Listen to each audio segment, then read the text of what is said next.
caso queiram fazer algum questionamento, tirar dúvidas, fazer ponderações. Aqui a gente está num ambiente de diálogo mesmo. Eu mesmo me permitirei, Tânia, às vezes, fazer questionamentos sobre pontos da sua apresentação. Então, fiquem totalmente à vontade. Hoje começa o dia da inovação no ambiente virtual e à tarde teremos eventos presenciais aqui também no Tribunal de Contas de Minas. Tânia, a palavra é toda sua. Muito obrigada, Pedro. Obrigada pela apresentação. Bom dia a todas, a todos. Realmente o que você colocou aí, né? A gente lá no Tribunal de Contas da União, há um tempo já, nós percebemos a necessidade de começarmos a falar sobre inovação nas contratações públicas, né? Porque não adianta nada a gente começar a disseminar as novas ferramentas de contratação, de inovação, se nós, na condição de órgãos de controle, não estamos preparados para avaliar essas contratações quando estivermos diante delas lá na nossa atividade corriqueira de controle, né? Como você falou, Pedro, eu estou atualmente na CELOG, que é uma secretaria que trata de fiscalização em contrato. Como regra, 70%, 80% do nosso trabalho é o recebimento de representações e denúncias contra licitações e contratos que envolvem recursos federais, né? Então, os órgãos, as entidades que fazem suas licitações, seus contratos e os terceiros, né, que ficam questionando como essas licitações, esses contratos estão sendo conduzidos. Isso acaba caindo lá onde a gente está agora, né, na CELOG, no meu setor, e aí a gente consegue ter uma visão muito ampla das contratações públicas do nosso país, principalmente aquelas que envolvem recurso federal. A gente também avalia muita contratação de estado, de município, e a gente consegue perceber muito isso que você falou, essa diferença, né, essa assimetria aí de maturidade, muitas vezes, entre as contratações que os municípios conduzem, alguns estados muito, muito avançados, mas outros estados ainda muito por avançar, né?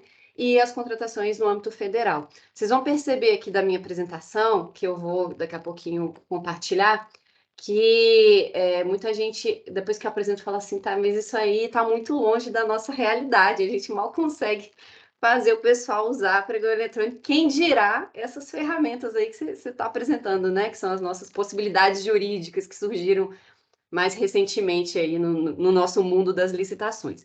Mas o que eu vejo é o seguinte, a vida inteira a gente ouve do gestor que a Lei 8666 é muito engessada, é muito procedimental, que não permite com que ele inove, com que ele faça diferente e de forma mais eficiente.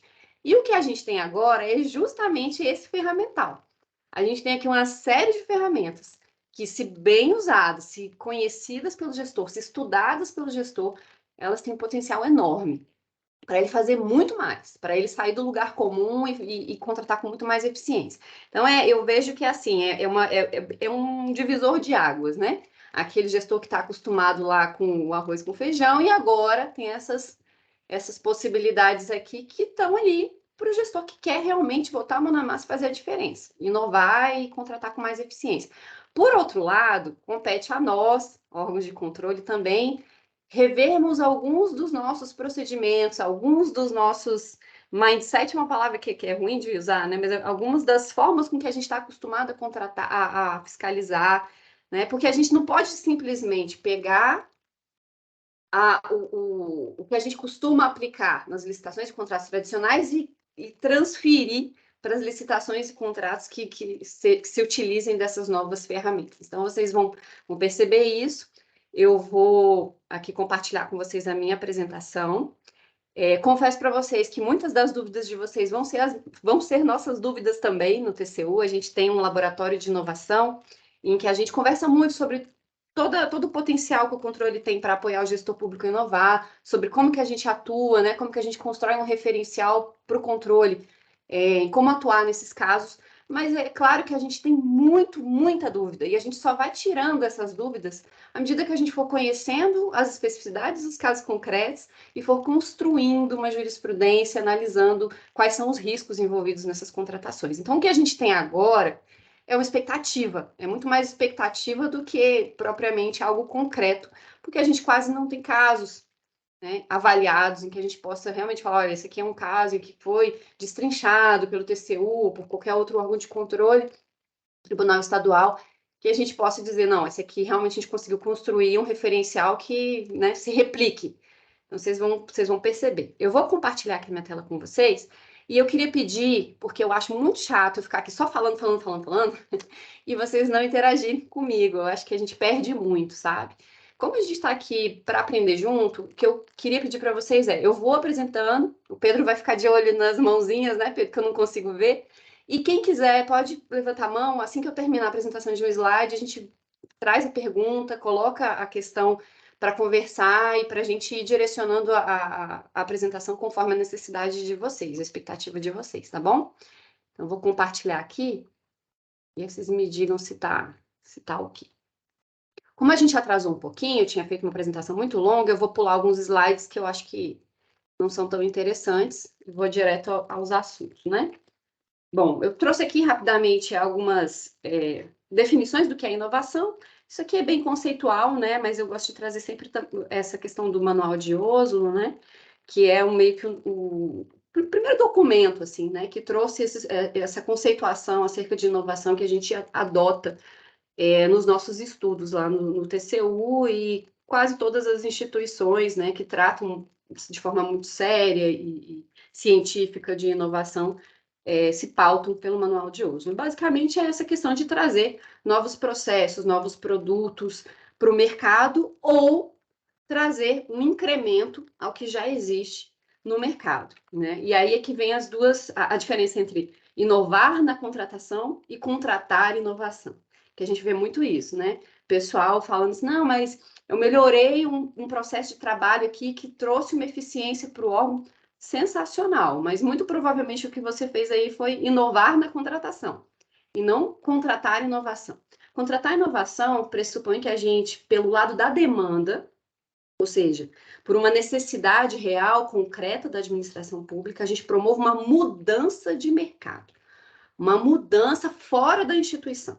Então, move-se o mercado para que a instituição seja atendida em sua necessidade. Isso é o contratar inovação. O inovar na contratação eu vou contratar algo que eu já costumo contratar, que o mercado já tem para oferecer, mas que usualmente eu não contrato dessa forma.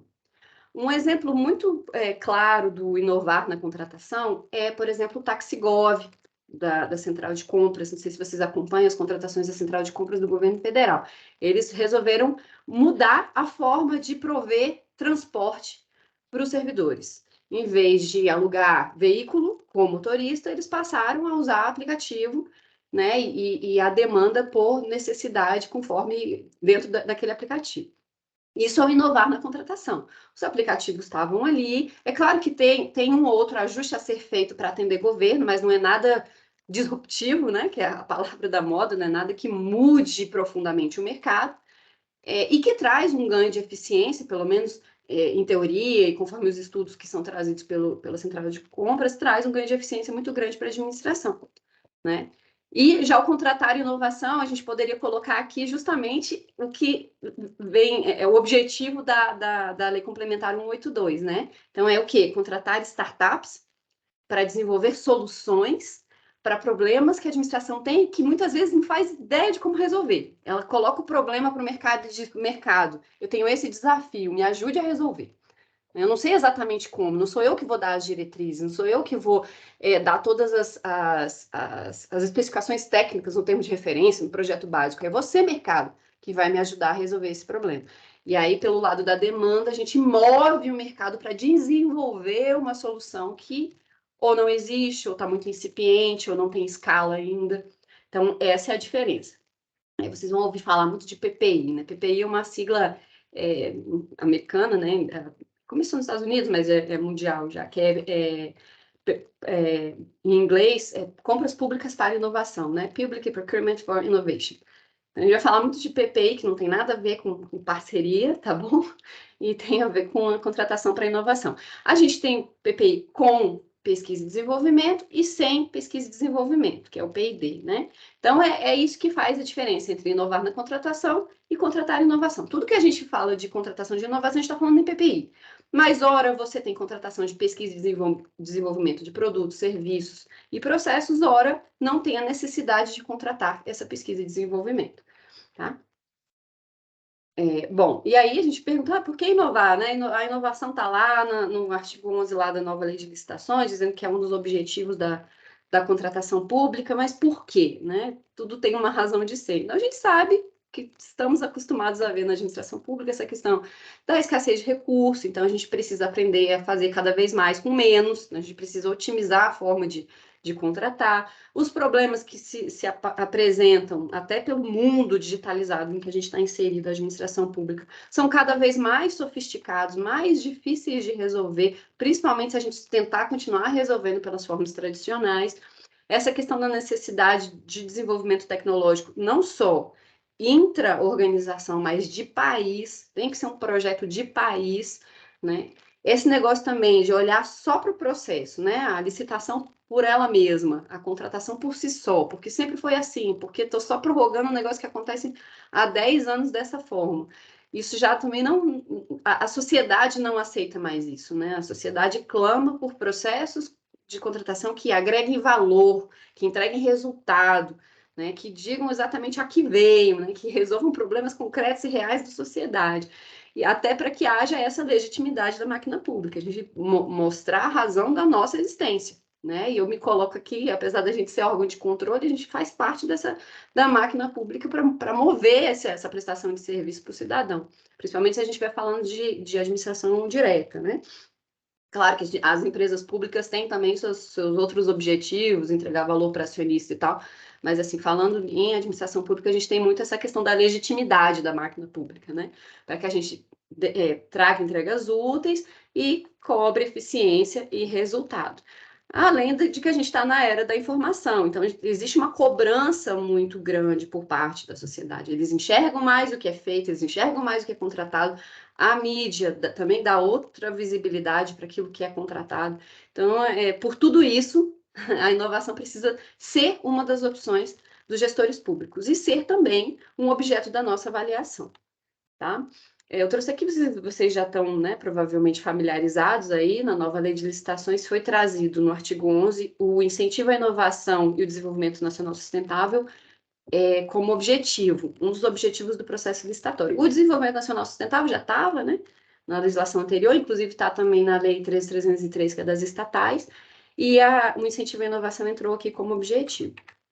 E por quê, né? Justamente por conta desse ciclo que a gente está começando aqui. Então, a administração pública, ela tem um poder de compra muito significativo, o Estado tem esse poder de compra muito significativo nas mãos, né? Vocês vão ver um dado que eu vou mostrar aqui daqui a pouco, mas assim, existe aí uma estimativa de que move 12 a 15% do PIB nacional, as compras públicas em geral, e, portanto, a gente tem um poder de mudança aí que está sendo subutilizado, né? Porque se existe uma demanda concreta, real, veja, não é uma demanda criada, né? Não é o fetichismo da inovação. Existe uma demanda concreta de um serviço, de um produto que a administração pública precisa, por que não aproveitar que já vai fazer essa contratação e fomentar o desenvolvimento nacional sustentável, fomentar a inovação da indústria brasileira, do mercado brasileiro, competitividade, né, e produtividade, tudo isso dentro do nosso ambiente. Por quê? Porque a gente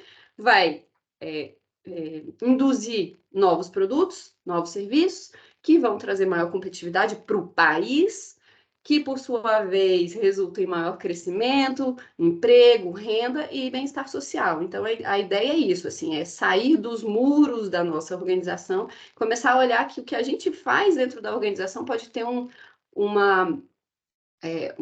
resultado, né? Pode ter uma consequência que é muito maior do que isso, né? Então, a gente pode estar falando de um produto revolucionário que é fomentado pelo poder público.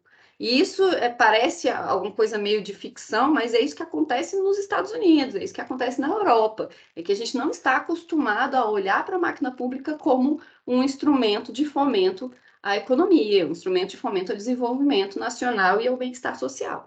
Mas se a gente olhar para os outros países, a gente percebe que os outros países já internalizaram esse papel como sendo da administração pública, né? Tanto que a gente sabe que os maiores avanços em tecnologia que a gente tem, muitos deles foram projetos de governo, né? É o caso do celular, é o caso do GPS, dos computadores, vários desses projetos começaram com projetos de governo, especialmente na área de segurança, especialmente pelos Estados Unidos, né, que são grandes protagonistas da inovação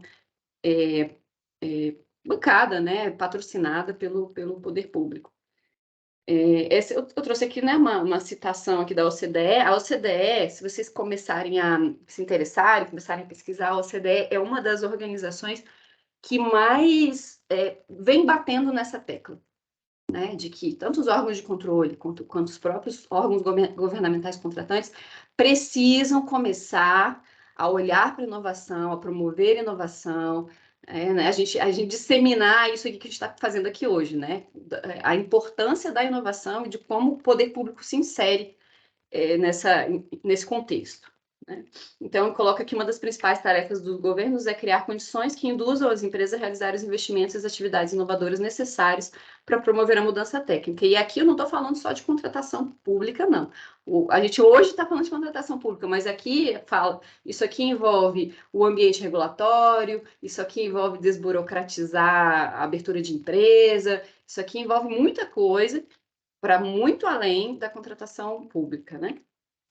E aqui eu tirei essa imagem de uma cartilha que foi desenvolvida pelo DEPEN, que eu até aconselho vocês depois. Tudo que eu mencionar aqui, se vocês quiserem, eu posso encaminhar depois para o pessoal também aí da CE Minas, e eles podem compartilhar com vocês, mas que mostra o alcance, né, da inovação. Então, assim, em geral, usualmente, o que a gente tem é um foco nessa atividade principal, né? Ou seja, a gente olha para dentro e a gente contrata para a gente mesmo. A gente não consegue fazer contratações, em geral, a gente que eu digo país, né? Olhando para atividades adjacentes ao negócio e para atividades transformadoras de um setor inteiro, muitas vezes de um país, né? E é esse olhar que a gente tem que começar a apurar, tanto nos órgãos de controle quanto nos gestores públicos, porque esse é o ciclo da inovação tradicional, né? Então, você começa aprimorando as suas atividades principais, impactando as atividades adjacentes, quando vê você tem uma atividade transformadora que muitas vezes faz com que o próprio negócio deixe de existir, ou exista de uma forma completamente diferente como ele era antes, né? Que é a destruição criativa, né? Do Schumpeter, que é um economista que fala muito sobre inovação. E aí aqui eu trouxe só alguns dados do GII, né, que é um índice internacional de inovação, tá? Que é reconhecido mundialmente, que é feito pelo IPO, né, pelo WIPO, que coloca o Brasil como em 557º lugar entre 132 países, em 4º lugar na América Latina, então a gente está atrás só de Chile, México e Costa Rica. Digamos que nós poderíamos estar pior do que estamos, né? Mas ainda tem muito a percorrer. Mas nos BRICS a gente só está à frente da África do Sul. E o que eu falei para vocês, as nossas contratações têm um potencial enorme, muitas vezes não explorado, né? Desperdiçado, que é de 12% a 15% do PIB, a depender da fonte. Muita gente fala que isso é um chute, porque, na verdade, os nossos sistemas mal nos permitem conhecer as nossas contratações todas, quem dirá quanto elas representam do PIB. Mas, enfim, nas publicações de OCDE, de organismos internacionais, é mais ou menos esse o percentual que é colocado.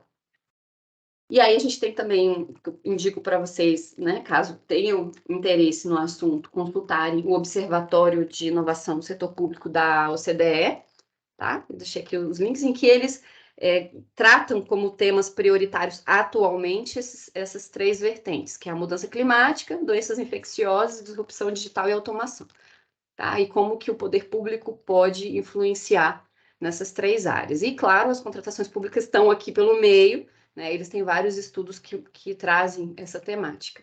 E aí eu vou trazer, então, agora, começar a entrar no tema mesmo, né? Na prática que nos interessa, que é o nosso ambiente regulatório, né? Então, o que a gente tem? A gente teve, de uma forma muito rápida, muita mudança de 2016 para cá. Então, a gente começou lá com a lei das estatais, a lei 303, que já trouxe alguma questão aí de inovação, quando ela coloca a questão das parcerias, artigo 28 e 29 da lei lá, se vocês olharem, ela vai colocar parcerias estratégicas de negócio, né, que é a não aplicabilidade da licitação, não é nem modalidade de dispensa, nem modalidade de licitação, é a não aplicabilidade de licitação, que já trouxe uma liberdade muito grande para as estatais contratarem, né, e contratarem sem licitação para objetos estratégicos que tem a ver com objeto social. Teve, apesar da lei, o Marco Legal de Ciência, Tecnologia e Inovação, que é a Lei 10.973, ser de 2004, as alterações de 2016 é que trouxeram grandes mudanças, tá? Principalmente porque vieram trazendo uma ferramenta muito potente, que a gente vai falar aqui, que é a encomenda tecnológica. O TCU tem feito alguns trabalhos relacionados à encomenda tecnológica. O TCU contratou, está em fase de contratar uma encomenda tecnológica para ele mesmo, na sua área meio, né? Até para que a gente sirva de espelho e para que a gente passe por essa experiência e consiga mapear quais são as dificuldades reais ali, vivenciadas pelos gestores. Então, a gente teve essa mudança em 2016, 2018, o decreto 9283 é o que regulamenta, né, o marco legal de ciência, tecnologia e inovação, especialmente nessas mudanças de 2016. 2021, vocês já sabem, veio a Lei 14.133, nova Lei de Licitações, que trouxe, por exemplo, diálogo competitivo, trouxe, por exemplo, o PMI. O PMI já existia, mas ele ampliou o uso do PMI. E a Lei Complementar das Startups, que é a 182, né? Startups e empreendedorismo inovador. 2022, a gente começa a observar o uso da lei complementar. As primeiras CPSI é a contratação pública de solução inovadora. O CPSI é o instrumento principal da Lei Complementar 182, que é o marco das startups, para que a gente encontre soluções inovadoras para o gestor público, né? Então, ele contrata a solução, um teste de solução, ele não necessariamente contrata o fornecimento. O fornecimento é uma etapa posterior. E a gente começa a perceber um movimento das primeiras contratações públicas de solução inovadora a partir de 2022 e a encomenda tecnológica do próprio TCU também foi em 2022 e agora a gente está nesse momento, né, de muita possibilidade, muito desconhecimento ainda, né, dos nossos limites, das dificuldades, mas está andando e a gente precisa monitorar, a gente precisa entender e conhecer essas ferramentas, o potencial delas, né? Então, a gente tem, de um lado, todo um ecossistema aí de inovação, né? E do outro, um ecossistema de contratações. Empresas, requisitos, somos nós, né? Nós e nossa burocracia, e o outro, o mundo moderno, que parece que está muito longe da gente, mas na realidade a nossa missão é juntar essas coisas, né? E a gente, juntando essas coisas, a gente percebe um grande potencial, né? Então, do mundo da inovação, do mundo da contratação, e inclusive nas próprias políticas públicas, porque no final das contas, boa parte dos desafios que a administração pública tem servem ao atendimento de políticas públicas, né? Então, a gente percebe aí que a gente tem um potencial enorme, né? O Brasil, principalmente, a gente percebe que tem muita startup, né? A gente tem aqui, até trouxe para vocês, que as startups brasileiras em 2021 contrataram mais de 100 mil pessoas no Brasil. Então, assim, a gente tem um potencial aí com as startups muito grande e que ainda está subaproveitado pelo governo. O mercado privado já percebeu isso. Quase todos já têm lá as suas aceleradoras, os seus setores de inovação que já estão aproveitando as startups. E a gente ainda está muito devagar nesse processo, né? As empresas públicas estão bem mais avançadas. Vocês vão ver aqui que eu vou trazer a Petrobras para vocês entenderem como que eles estão já fazendo vários CPSI, mas na administração direta a gente realmente tem pouca coisa, poucas iniciativas, tá? E elas abrangem todos os setores, né? Isso é o mais interessante. A gente tem desafio de saúde, de educação, de finanças, de mídia, segurança, logística, processo, tudo. Vai ter uma startup para qualquer coisa que a gente imaginar, né? Porque o custo de uma startup é muito baixo. Vocês vão ver que é a junção de ideias, na verdade, algumas poucas pessoas com grandes ideias. Só que elas precisam desse empurrãozinho, elas precisam desse patrocínio do governo para deslanchar. E do problema, né? Ô, Bom, e aí Tami, vem as. Oi. você trouxe alguns números aí, e na Uhum. hora que eu comecei a leitura da 182, isso lá, quando ela foi publicada, me veio algumas dúvidas. Eu não sei se vocês chegaram a pensar nisso também, porque ela coloca como requisito para enquadramento como startup ter uma receita bruta de até 16 milhões de reais. Isso. E eu achei esse valor muito alto para startup, né? Um levantamento da Deloitte recente, de 2021, ele aponta que aproximadamente 4,5% das startups que ganham acima de 5 milhões de reais por ano, 16 milhões, então é um valor considerável para É, startup, é alto né? mesmo. Eu fiquei pensando assim, se a lei não estaria abrindo demais o conceito de startup e jogando dentro dele empresas que não se enquadrariam muito bem como startups. Vocês É, chegaram a pensar alguma coisa aí? Pelo menos não, não no conceito assim, do cotidiano, né? sim, sim. Na realidade, o que a gente tem aí, o que você está falando, é um risco, né? É um risco de empresas que não sejam efetivamente startups entrarem aí como CPSI para serem contratadas como se startups fossem, né? De fato, existe esse risco, mas você tem que associar o faturamento ao tempo de empresa. Se eu não me engano, a lei fala que são 10 anos, não é isso? 10 anos, pois é. Eu também achei longo. Você achou bastante, né? É, A gente tem que ver também o seguinte: tem que. A gente também não pode excluir, né? Por exemplo, unicórnios são aquelas startups que alcançaram um bi, né? Chegaram a alcançar o faturamento de um bi. A gente tem a startup para tudo quanto é lado, né? Que faturam muito e que faturam menos. Então, assim, a gente pode se a gente também não deixar esse range grande, a gente pode também estar cortando algumas startups que já têm uma solução muito boa, mas que o faturamento também já atingiu um patamar que a administração pública, em tese, não poderia contratar. Eu vejo que essa questão, eles precisavam de um parâmetro, claro, para definir o que é startup, mas eu vejo que essa questão é menor. Eu acho que o que é mais importante, quando a gente for analisar contratações de startup, é a motivação, né? Por que esses foram os critérios colocados no edital? Por que essas foram as empresas selecionadas para serem contratadas para fornecer essa solução? Então, eu acho que elas vão se encaixar, quase todas vão se encaixar nessa daí, exceto aquelas muito grandes, né? Mas eu vejo que a gente deveria focar os olhos num outro risco, que o que a gente quer é fomentar startup necessariamente ou fomentar mercado? A gente veio com esse nome de startup, mas o próprio a lei complementar fala que marco legal das startups e empreendedorismo inovador. sim. Então, o que interessa não é só contratar startup por startup. O que interessa é a gente fomentar o mercado, trazer empreendedorismo, trazer inovação. Nem que para isso a gente tenha que contratar empresas que não sejam startups. Entendeu, Pedro? Então, assim, Entendi. eu vejo que Entendi. Faz existe esse sentido, sim. risco. Eu vejo que existe esse risco, mas eu acho que o foco do risco não vai ser esse, quando a gente for analisar os nossos Ah, casos concretos. Eu acho que o foco do risco vai ser olhar, assim, a própria constituição da empresa, como que ela foi constituída, em que situação, e o que que ela oferece. O que que ela oferece como entendi. projeto, É né? Eu ver acho que se a solução ofertada pela empresa isso. é de inovação para a administração pública, né? Exato. E qual que é o Uhum. potencial que tem de mudar de fato a realidade da Uhum. administração pública? Então, eu acho que esse aí vai ser o nosso maior enfoque, sabe? Entendi. Mas realmente é amplo, né? 10 anos Beleza. e.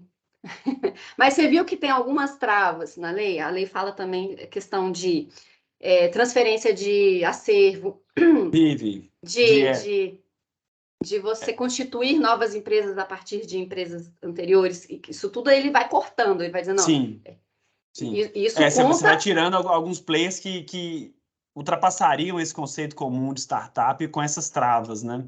Porque aí para que você possa ter uma startup de fato, você tem que reformular a constituição de empresas já existentes. E isso a lei vai Uhum. travando. Entendi. Ela traz várias travas para essas reformulações empresariais, para que isso seja visto como startup. Dando a entender que vai ter que ser empresa nova mesmo, criada Uhum. do zero. A gente sabe que vai ter alguns problemas outros para tratar, a questão de laranja, por exemplo, empresa Isso já constituir acontecia lá na 123, né? Quando a gente pegava grandes empresas que criavam pequenas a MEs e pequena. APPs para se enquadrar na 123, na licitação exclusiva, enfim. Ainda acontece, né? Isso Sim, acontece até hoje. A gente sim. tem que fazer toda uma análise aí de grupo econômico, né? E Uhum. relação entre as pessoas e a própria capacidade dos sócios de terem constituído aquela empresa, né? A gente faz Verdade. toda essa análise para verificar se não tem justamente esse risco de constituição fraudulenta ou para Uhum. fraudar, né? Sim. Vamos ter alguns problemas com toda certeza. Mas acho que a gente tem que ver o potencial da ferramenta antes dos problemas, né? E o nosso desafio é esse, é construir esse referencial para o controle. Eu trouxe aqui quais são as nossas novas possibilidades, né? Ou pelo menos possibilidades reformuladas, como é o caso do PMI, né? Que é a da manifestação de interesse, que hoje é muito usado para infraestrutura e grandes empreendimentos, e agora foi ampliado para praticamente qualquer objeto, a encomenda tecnológica, o diálogo competitivo, as PDPs em saúde, que já tinham, né, foram replicadas na Lei 14.133, o concurso, a diferença do concurso agora que eu vejo na nova lei é que a propriedade intelectual tá negociável, né? Antes a propriedade intelectual do concurso era sem negociação, era do contratante, era da administração pública. E a propriedade intelectual, a gente sabe que nesse mundo da inovação ela é um dos ativos mais valiosos. Às vezes ela é mais valiosa do que o próprio valor da contratação, né? Porque o dono da ideia quer é poder vender essa ideia depois, né? Disseminar essa ideia, principalmente no mercado privado. E aí vem várias outras dispensas que vieram, especialmente para a contratação de insumo de pesquisa e desenvolvimento, o CPSI e o contrato de fornecimento na Lei Complementar 182. Então, a gente tem esse contexto, né? De um lado aqui, a gente tem a própria Constituição falando que a inovação, né, é uma das diretrizes da administração pública, a encomenda tecnológica, tudo isso que a gente colocou aqui. Mas, do outro, essa questão do elevado grau de incerteza, receio de insucesso, pouca jurisprudência orientativa, a gente praticamente não tem casos em que haja uma análise aprofundada pelos órgãos de controle, então a gente desconhece algum dos limites, a abrangência da nossa atuação. E aí, isso aqui foi um trabalho que foi feito, um projeto, né, que vocês já devem ter ouvido falar, se não ouviram, eu vou apresentar aqui, que é o Inovamos. É um projeto que foi feito em conjunto pelo TCU, o BID e a agência Telos, em que foram ouvidos vários gestores públicos, mercado privado, terceiro setor, enfim, várias pessoas envolvidas nesse ecossistema da inovação. E, claro, que um dos principais gargalos que foi colocado por eles foi o medo do controle, né? E eu acho que esse é um dos nossos principais desafios, assim, porque a gente tem uma tendência, e aí eu me coloco aí junto com os demais órgãos de controle, né? A gente tem uma tendência a replicar padrões, né? A trazer a nossa experiência de processos anteriores, muitos deles envolvendo fraude, envolvendo desvios, e trazer aquela mentalidade, aquele pensamento para os processos atuais, inclusive para esses processos inovadores, né? E talvez a gente precise repensar o nosso olhar para esses processos inovadores, né? A nossa forma de atuação nesses processos inovadores. O que é um desafio enorme, enorme, assim. Eu acho que eu fico vendo internamente, eu tento falar com os colegas e falo assim, mas igual a gente acabou de fazer aqui, né, Pedro? Pô, mas já aconteceu lá na 123, mas eu já vi acontecer assim. Realmente a gente tem essa tendência, como órgão de controle que somos, e pelo que a gente já está acostumado a ver, a colocar na mesma caixa, né? Mas o que a gente precisa... Eu vi até o ministro Zinner falando outro dia aí sobre como a nova lei de licitação, nova entre aspas, né? Já tem mais de ano e meio aí. Quase dois. Como ela foi pouco utilizada até agora. Olha que ela deu esse período de 2 anos, né? Mas muito desse medo de será que eu posso utilizar mesmo? Essa resistência é muito grande ainda na administração, né? E muito se pensa nisso, né? Como será que o controle vai encarar, né? Eu usar só uma parte da lei, eu usar a lei só para esse procedimento e não usar para outro, eu vou ser o protagonista, eu é que vou dar o primeiro passo, vou dar minha cara a tapa, né? Então tem muito disso, assim. Então eu vejo que principalmente com as primeiras experiências, até que a gente consiga sedimentar um ambiente de inovação em que todo mundo se entenda, os órgãos de controle entendam o que está acontecendo, quais são as diretrizes, as características específicas daquele tipo de contratação que as diferenciam das outras, e o próprio gestor entenda o potencial das ferramentas e os limites dele, acho que a gente tem que ter um pouquinho de cuidado na análise desses processos, sabe? Porque inovação pressupõe erro, inovação pressupõe teste e erro. Em qualquer lugar no mundo, seja no público ou no privado, é assim que funciona. Né? Você tem prototipação, você tem teste, você tem... E tem voltar atrás e começar de novo, e errar, e fazer de novo, e errar, e fazer de novo, errar rápido e corrigir rápido, mas é assim que funciona. Como é que a gente vai encarar isso? Né? Como órgão de controle que somos. A gente não pode assim, ficar inadmissível esse erro. Infelizmente, a gente vai ter que começar a repensar esse pensamento, né? A tolerância ao erro, ela vai ter que começar a fazer parte das nossas avaliações. E aí é que tá, quais são esses limites, né? Tolerância ao erro é uma coisa, falta total de razoabilidade é outra, e esses limites vão ser muito difíceis da gente estabelecer. Por isso que os casos concretos são tão importantes para a gente. E é por isso também que a gente não pode ser tão faca na caveira quando a gente for olhar os primeiros casos, porque senão ninguém vai ter coragem de começar a empreender na administração pública. Que é isso, né? É empreendedor da administração pública. Né? E aí a gente percebe 3 vertentes, assim, basicamente, né, de atuação pelos órgãos de controle. Que a primeira delas é orientativa. Então, é o que a gente tem feito. A gente estuda um caso, lança uma publicação, uma cartilha, um referencial teórico, faz ações de capacitação, que a gente está fazendo aqui, conversar, tentar trocar ideia para ver, né, como que a gente se orienta nesses casos. Auditorias e acompanhamentos, que é a nossa atividade, né, padrão. A diferença é que para que a gente possa auditar e acompanhar, a gente precisa dos casos. Então, se a gente não tem, a gente fica muito limitado. Por enquanto, a gente ainda está muito limitado a essa primeira vertente de orientação. Né? A gente tem pouquíssimos casos. A gente teve o caso da vacina, da AstraZeneca, que foi uma encomenda tecnológica. A gente tem o caso do próprio TCU, a gente tem o caso da Agência Espacial Brasileira, que o TCU acompanhou na fase inicial de planejamento e agora está olhando a execução. Enfim, a gente tem pouquíssimos casos em que a gente consegue acompanhar e fazer alguma avaliação e construir algum referencial para o controle. E tem as nossas próprias contratações, como eu falei para vocês, resolvemos contratar, já que a gente não tem outros para olhar, vamos a gente contratar e vamos ver como é que isso funciona, quais são as melhores práticas, vamos tentar construir um referencial teórico a partir da nossa própria contratação. E aí vem aqui toda essa jornada do TCU, né? Antes eu mostrei para vocês a mudança do arcabouço normativo, agora a jornada do TCU nesse processo. Então, lá em 2015 foi criado o Laboratório de Inovação do TCU, o COLAB-I. Em 2017 a gente construiu o nosso referencial básico, né? Ficamos aí 2 anos estudando o assunto, né? Teorias e onde que a gente pode começar, quais as nossas formas de atuação. Em 2019, a gente resolveu fazer uma experiência concreta com a Agência Espacial Brasileira, que eles têm um sistema de navegação inercial, SNI. É um foguetinho, vamos falar assim na linguagem bem, né, mais simples. É um foguete deles lá que eles queriam contratar, porque ficavam muito dependentes de tecnologia do exterior, uma tecnologia cara, enfim. Aí eles quiseram contratar o deles, fizeram uma encomenda tecnológica, essa encomenda tecnológica está em andamento, já foi contratada, eles já estão terminando a etapa 1, iniciando a etapa 2, e a gente está avaliando. Participou ativamente da etapa de planejamento, e a gente já está avaliando agora a execução.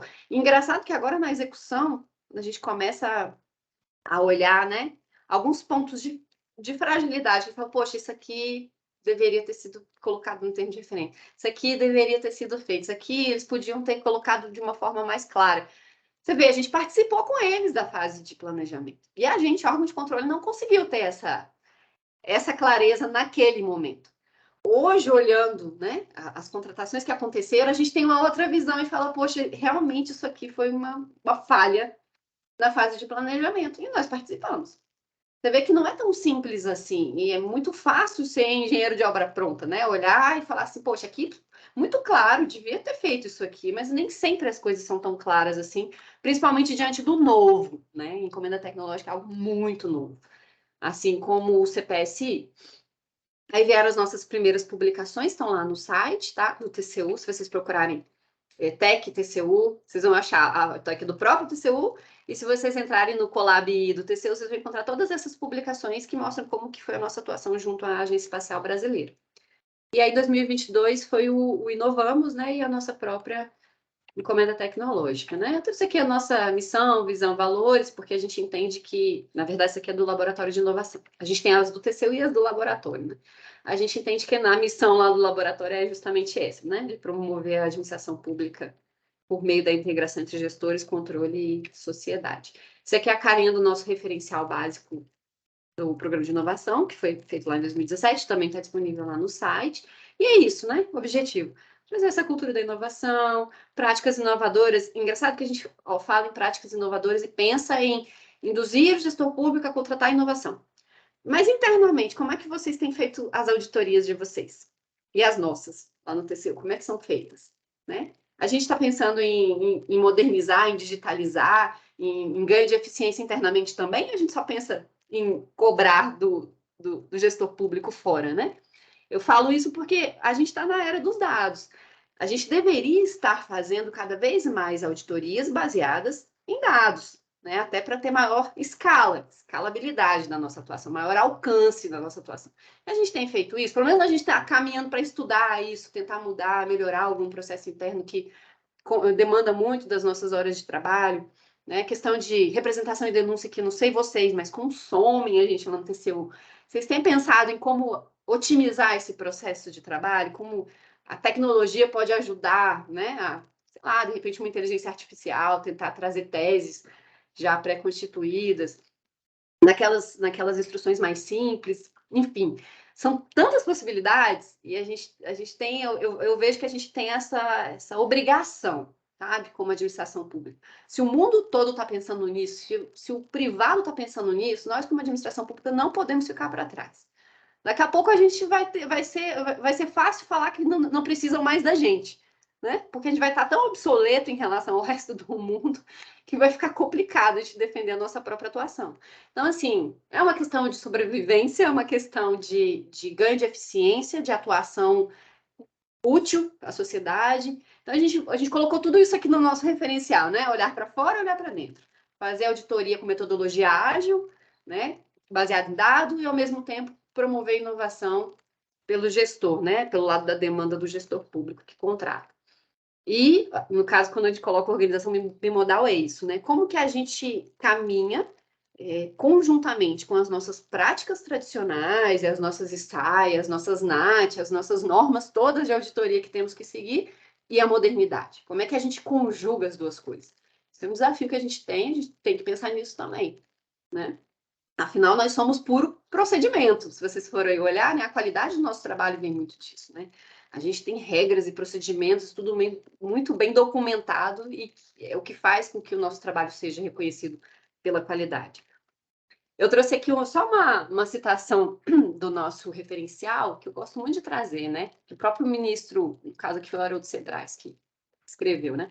O TCU e as demais instituições responsáveis pelo controle da administração pública no Brasil e no mundo não podem ignorar essa realidade da inovação, né?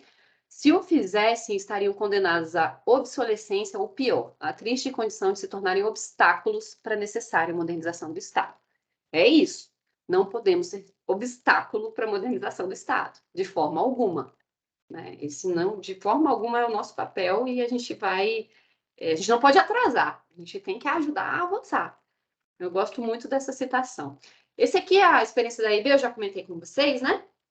Que a gente acompanhou uma encomenda tecnológica da Agência Espacial Brasileira nessas primeiras etapas aqui, de ETP, mapa de risco, manifestação de interesse e termos de referência. A partir daqui, a gente se retirou do processo, até para que não incorrêssemos ali numa cogestão, né, com a Agência Espacial Brasileira, e eles seguiram com a etapa de negociação, enfim, contrataram lá quem eles queriam contratar com o comitê técnico de especialista deles, e agora, depois dessas etapas todas dos contratos firmados, nós retomamos o processo para olhar como que está indo, quais são as oportunidades de melhoria, uma outra fragilidade ou irregularidade até que a gente venha a detectar. Então, a gente está nesse processo e a nossa expectativa é que esse processo de avaliação da contratação da AEB gere um referencial para o controle, né?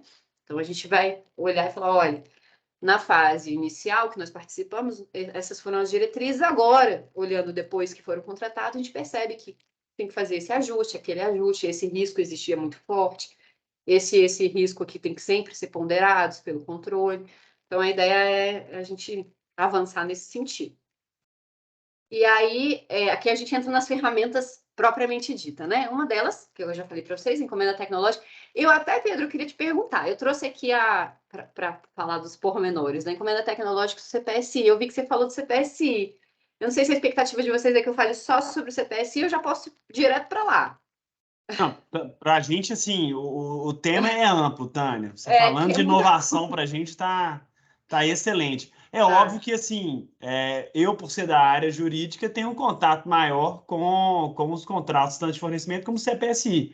Uhum. Mas da forma como você está conduzindo, para mim, está ótimo. Tá bom. Aí, se vocês precisarem, eu vou também dar uma acelerada aqui. Mas o que eu queria trazer é que encomenda tecnológica, que é a modalidade de licitação especial que está lá no nosso marco legal de ciência, tecnologia e inovação, ela é como o próprio nome diz, especial, ela é mais robusta. A encomenda tecnológica, ela não, eu particularmente acho que ela não deve ser usada para pequenos desafios do dia a dia, assim, como é o CPSI. É como se o CPSI fosse algo mais leve, em encomenda tecnológica mais pesado, que demanda um controle maior, uma fiscalização mais próxima. Então, assim, quando nós, no TCU, decidimos fazer uma encomenda tecnológica, nós mapeamos quais eram os nossos principais problemas. Então, a gente tinha, por exemplo, 5 principais problemas internos, que a gente queria resolver problemas internos, e aqueles que estavam consumindo, por exemplo, o nosso maior HD. HD que a gente chama lá é força de trabalho, né? Homem. Então, aí a gente resolveu escolher um daqueles assuntos lá, porque o impacto para a gente era muito grande. Então, a gente falou, bom, vale a pena investir, né, nessa frente. E é isso que eu acho que, é para isso que eu acho que tem que ser uma encomenda tecnológica. Tem que ser para aquilo que é algo realmente relevante na organização, na instituição.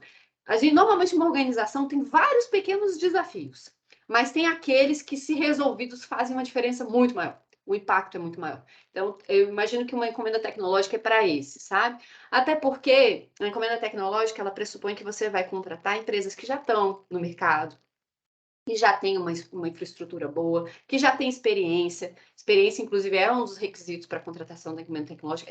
Não é a mesma lógica do CPSI, né? A lógica do CPSI é, eu quero as suas ideias. E se você é pequeno, se você não tem atestado, se você não tem...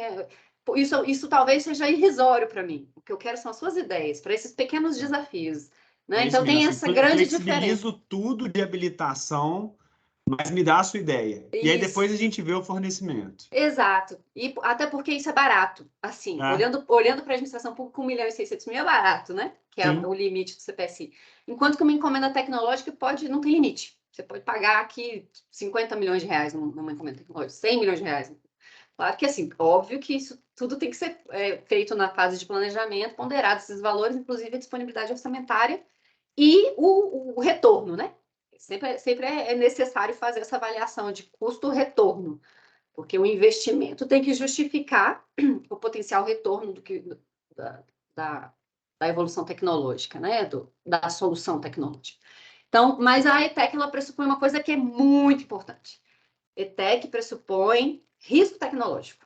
Aí as pessoas falam, mas o que é risco tecnológico, né? Risco tecnológico é o seguinte: muitas vezes você tem um problema, como nós lá no TCU, a gente tem um problema que eu vou descrever para vocês, a nossa ETEC. A gente tem muita representação, muita denúncia de todas as esferas federativas do nosso país, que tratam de licitações de contratos, e cada vez menos gente, e cada vez menos expectativa de que vamos repor o nosso quadro. Além disso, as representações e denúncias, para nós, TCU, em geral, elas não são o core da nossa atuação. Elas não são a nossa melhor entrega para a sociedade. Elas são o nosso mandato normativo, nós temos que responder à sociedade, mas se você enxugar, espremer, você tira muito pouco dali de retorno para a sociedade. Né? As nossas auditorias trazem muito mais retorno. Então, a gente queria botar menos gente ali para fazer aquilo, mas com a mesma qualidade, a mesma tempestividade. Então, esse é o grande desafio. E aí a gente pensou numa inteligência artificial. A encomenda tecnológica é justamente para isso, para contratar uma inteligência artificial que sumarize teses e que leia o que está sendo questionado pelo representante, pelo denunciante, e faça algum link com uma tese correspondente, conforme a jurisprudência do tribunal e outras jurisprudências, inclusive do judiciário, né? Então, essa é mais ou menos, bem falando muito en passant, essa é a nossa encomenda tecnológica. E o que é o risco tecnológico? Agora, o ponto interessante disso aí é que para vocês chegarem nesse ponto, vocês tiveram que estimar o benefício do controle de cada uma das ações, né? Sim, a gente Porque fez uma senão curva. você não conseguia ver a entrega. Exatamente, a gente fez uma curva. A gente fez uma curva de quanto a gente está perdendo, então, qual a expectativa de pessoas alocadas para fazer isso e quanto que vem entrando cada vez mais de representação e denúncia, o quanto isso significa em valores, né? E dá muitos milhões de reais por ano, enquanto que a nossa contratação saiu por 4 milhões e meio, 4 milhões e 700, alguma coisa assim, em 2 É, anos. esse é um desafio que nós temos aqui, não só em denúncia e representação voltadas para a licitação, mas também para atos sujeitos a registro. né? Que são Muitos. milhares aqui em Ah, Minas. interessante vocês chamarem o Wesley para falar a experiência dele lá no TCU. Não, a gente já teve com ele Já já, falou? já Ah, então conversamos com ele tá. já. Porque a gente também conseguiu mais ou menos contornar esse problema, mas a gente ainda está lutando com ele também, igual vocês. Pois é, e aí a gente fica naquele ponto. E aí? Avança para a tecnologia para tentar tirar pessoas disso, ou colocamos mais pessoas e reforçamos aquilo que a prática que já existe no Uhum. controle há mais tempo? Será A que a gente gente, vai abrir uma é, nova frente? Entendeu? a gente foi pro lado da tecnologia, Pedro, e deu Pois é. certo. Tá Eu dando acho que não certo. tem muita escapatória nesse ponto específico, não. Nesse ponto específico, a gente não tem muita escapatória, não. Eu acho que aqui na representação e denúncia também não tem, não. Você vai ver, porque assim, muita tese assim, é a replicação da lei ou dos instrumentos infralegais ali, das instruções normativas do Ministério da Economia. Então, assim, às vezes a jurisprudência batida já do TCU e dos demais órgãos de controle, a pessoa vem com aquela jurisprudência, quase que dá para cuspir automaticamente a resposta, assim, sabe? Então, eu acho que não tem como não usar a tecnologia para a gente sair do outro lado. E esse tem sido o nosso investimento na encomenda tecnológica. Vamos ver. Vai dar certo. Vamos conduzir da melhor forma possível. E aí é que está o risco tecnológico. Quando eu digo vamos ver se vai dar certo. Porque o risco tecnológico significa dizer que você está contratando uma solução que está na fronteira do conhecimento. Significa dizer que você está contratando uma solução que pode não existir. Você quer que isso aconteça, mas como é que eu vou saber se isso existe, se não tem no mercado? Como é que eu vou saber se é viável, se não existe nada disso na prateleira para eu comprar numa licitação? Então, assim, como eu não sei se é possível, e também, vamos colocar aqui bem claro, o risco tecnológico não significa rearranjo de coisas que existem, tá? Então, a gente tem aqui, de repente, 3 soluções que eu sei que se eu juntar elas com algum ajustezinho, eu consigo o que eu quero. Isso aí, de repente, dá até para licitar. Ah, não é disso que a gente está falando. A gente está falando de uma coisa tão nova, tão diferente, que você já foi no mercado, já procurou, não tem nada que te atenda. E aí você lança o desafio no encomenda tecnológica, pode ser que ninguém consiga. Vai comprar pesquisa e desenvolvimento, você vai ter todo aquele controle para e passo, inclusive do protótipo, do MVP, que é o produto mínimo viável, você tem sempre aqueles controles intermediários para ir vendo a evolução. Mas pode ser que a gente chegue no final, não com o que a gente queria, talvez uma coisa no meio do caminho, talvez com algumas outras funcionalidades que não são úteis, mas não era plenamente o esperado. Isso vai acontecer com a gente no TCU? Tomara que não, tomara que a gente chegue lá no final com o que a gente quer, né? Mas pode ser que aconteça, e pode acontecer com qualquer gestor que resolva trilhar o mesmo caminho. E a gente tem que ter isso muito em mente. E o nome disso é risco tecnológico. É o velho, não sei se vai dar certo, mas eu vou tentar. Né? Então, tem esse risco, que é o mercado pode responder, como pode não responder. Então, ele está até destacadinho aqui. E é isso.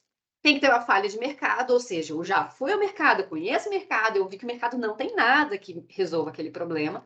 Então, não é viável nem uma contratação direta, nem uma licitação. Se eu fizer uma licitação, vai ser deserta, vai ser fracassada, né? E é um problema real, justificado. Então, de fato, eu fiz toda essa parte anterior, né, de avaliar por que aquilo é um problema relevante para a minha organização, qual que é o potencial de retorno se eu conseguir resolver aquele problema, o que aquilo significa em termos de economia de tempo, de recurso, né, infraestrutura humana, enfim. É esse tipo de coisa que se espera na construção de uma encomenda tecnológica, mas tem que ter o risco tecnológico. Se é uma coisa que você tem certeza que você consegue contratar, não faça ETEC. Isso aí é o primeiro critério. Né? Aí eu te coloco uma pergunta sempre aqui. Vocês acham que complexidade pode justificar a escolha por uma ETEC? Aí, complexo demais. Fazer uma obra lá no Porto, não sei das quantas. Super complexo. Vou escolher uma encomenda tecnológica. A meu ver, pelo que diz a legislação, não. Não é a complexidade que leva à escolha de uma encomenda tecnológica. É o fato dela estar na fronteira do conhecimento. É o fato de eu ter um problema que não tem solução, que o mercado possa ofertar, e que eu quero uma solução. Então, eu preciso injetar dinheiro, injetar recurso para que o mercado desenvolva uma solução para mim. Caso contrário, eu não vou ter ninguém nem interessado em desenvolver aquela solução. Nunca. A legislação ela já está até margem para casos de maior complexidade, né? Assim, você fazer um ETP muito bem elaborado ou adotar modalidades de licitação mais complexas Diálogo para competitivo, diálogo por exemplo. competitivo, eu ia falar exatamente dele. Você coloca um diálogo competitivo, se for o caso. né? Mas a complexidade por si só, se atrelada a uma encomenda tecnológica, ela pode trazer os mesmos ou talvez piores efeitos do Piores. que você ter uma contratação normal, né? Entre aspas. Exatamente. Porque assim, a encomenda tecnológica pressupõe você entender que no final você pode não ter o objeto que você queria, a solução que você queria. Enquanto que quando você tem algo complexo, mas que você sabe que é viável, plenamente viável, não existe essa possibilidade de eu chegar no final sem a solução. Né? Então, isso é muito relevante, até para o olhar do controle. O olhar do controle vai. Se você fez uma ETEC que tinha uma solução, por que você fez ETEC? Que é uma ferramenta complexa, difícil, até juridicamente, de desenvolver os requisitos, na fase de planejamento. Todo o acompanhamento é super complexo, você tem que ter o comitê técnico de especialistas, de fora e de dentro da instituição, de preferência. Então, assim, não é algo trivial, não é uma contratação trivial para que você possa fazer simplesmente porque é complexo. Né? Tem que ser realmente algo que é um desafio para a administração pública, sair do outro lado. Né? Aí eu trouxe só algumas disposições legais aqui, né, da legislação, que chamam a atenção, né? Então tem que ter. Tânia, só antes de você avançar, assim, você comentou aí da contratação da inteligência artificial. Como Uhum. é que foi isso aí para vocês, assim? O que vocês sentiram? Eu tá sendo, né?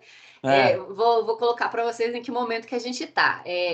A nossa contratação a gente já selecionou o consórcio vencedor das empresas, das proponentes, e agora está na nossa consultoria jurídica para fazer a minuta do contrato, tá? Então, não contratamos ainda, mas está em vias de contratar e a gente já entendi. ultrapassou as fases mais críticas, vamos colocar assim, Ué, do então você já planejamento. está convidada para em 2023 falar dos resultados da contratação já. Pode ser, pode ser. E aí eu fiz parte da comissão de seleção da empresa, né? Mas eu não sou do comitê técnico de especialistas, porque a gente entende que o comitê técnico de especialistas ele tem que ter primordialmente o pessoal da área. Então, o nosso comitê técnico especialista é todo de gente de TI forte, TI raiz, pessoal programador, assim, sabe? E aí tem, claro, um outro que é auditor e que tem esse perfil. Então, ele conhece os dois lados. Tem o lado do que a gente precisa, da nossa demanda, né? Do lado do demandante, e tem o lado técnico da TI também. Então, a gente formou um comitê muito com essa cara técnica, assim. Então, eu não faço parte, né? Não sou da TI, mas eu fiz parte do comitê de seleção da empresa. E está sendo muito interessante, Pedro. Muito interessante, porque assim, é engraçado, o pessoal, tudo é auditor, né? Somos todos auditores lá. Aí ele seleciona a empresa, tá, mas essa aqui é melhor, por causa. Sabe assim, a gente fica naquele mundo da subjetividade que incomoda o próprio auditor que está fazendo. Ele sabe que a empresa é melhor, ele consegue fazer essa avaliação e dizer que ela é melhor porque ela tem mais infraestrutura, porque ela tem mais cases de sucesso, porque tem um potencial de escalar melhor a solução, porque é uma solução mais moderna. Mas botar isso no papel e dizer que isso é objetivo é complicado, né? Porque, na verdade, é uma análise em muitos pontos subjetiva. Né? Assim, a superioridade da empresa para a gente era muito clara, da que foi selecionada, mas objetivar isso é muito difícil. E como você não sabe o que vem de projeto, que a gente chama as propostas de projeto, né? Como você não sabe o que vem de projeto das empresas, na fase de planejamento você não consegue alcançar o que pode ser critério objetivo. Você não faz ideia do que as empresas vão te ofertar de solução, né, no projeto. Então, realmente tem umas complicaçõezinhas assim bem difíceis. Aí, o que eu acho interessante? Que sempre tenha comitê técnico especialista. O nosso comitê acho que tem 8 pessoas, se eu não me engano, porque uns apoiam os outros e tira aquele peso da decisão individual, sabe? É muito complicado um gestor decidir numa contratação desse nível, dessa envergadura, sozinho. Eu acho muito complicado. Então, assim, sempre apoiem-se em comitês e sugiram comitês. Eu acho que isso é uma boa prática. Não é obrigatório. A legislação não traz como obrigatório comitê técnico especialista. Mas eu acho que é uma boa prática que a gente precisa disseminar. Até para a própria segurança do gestor, sabe? E da organização. Então, a gente tem feito assim lá no TCU. É tudo muito conversado. E aí a gente grava as nossas reuniões, né? Para fins de controle, se necessário. A gente gravou as entrevistas com as empresas também, porque a gente fez entrevista com cada uma das proponentes, foram todas gravadas. Tem questões de sigilo comercial, industrial, que às vezes não é possível botar na internet para todo mundo ver as entrevistas, mas para fins de controle está lá, está guardadinho, se precisar, o auditor pode ver, né?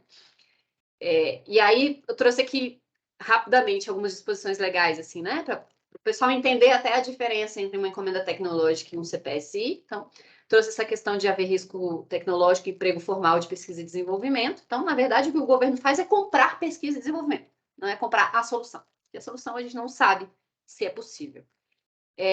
A API é a propriedade intelectual, né? Ela sempre deve ser objeto de contrato, mas ela pode compor a negociação, que significa dizer que muitas vezes a gente constrói na fase de planejamento, termos de referência, projeto básico, e não coloca a API lá. Nem se a API vai ser do fornecedor, nem se a API vai ser da administração, nem se vai ser compartilhado.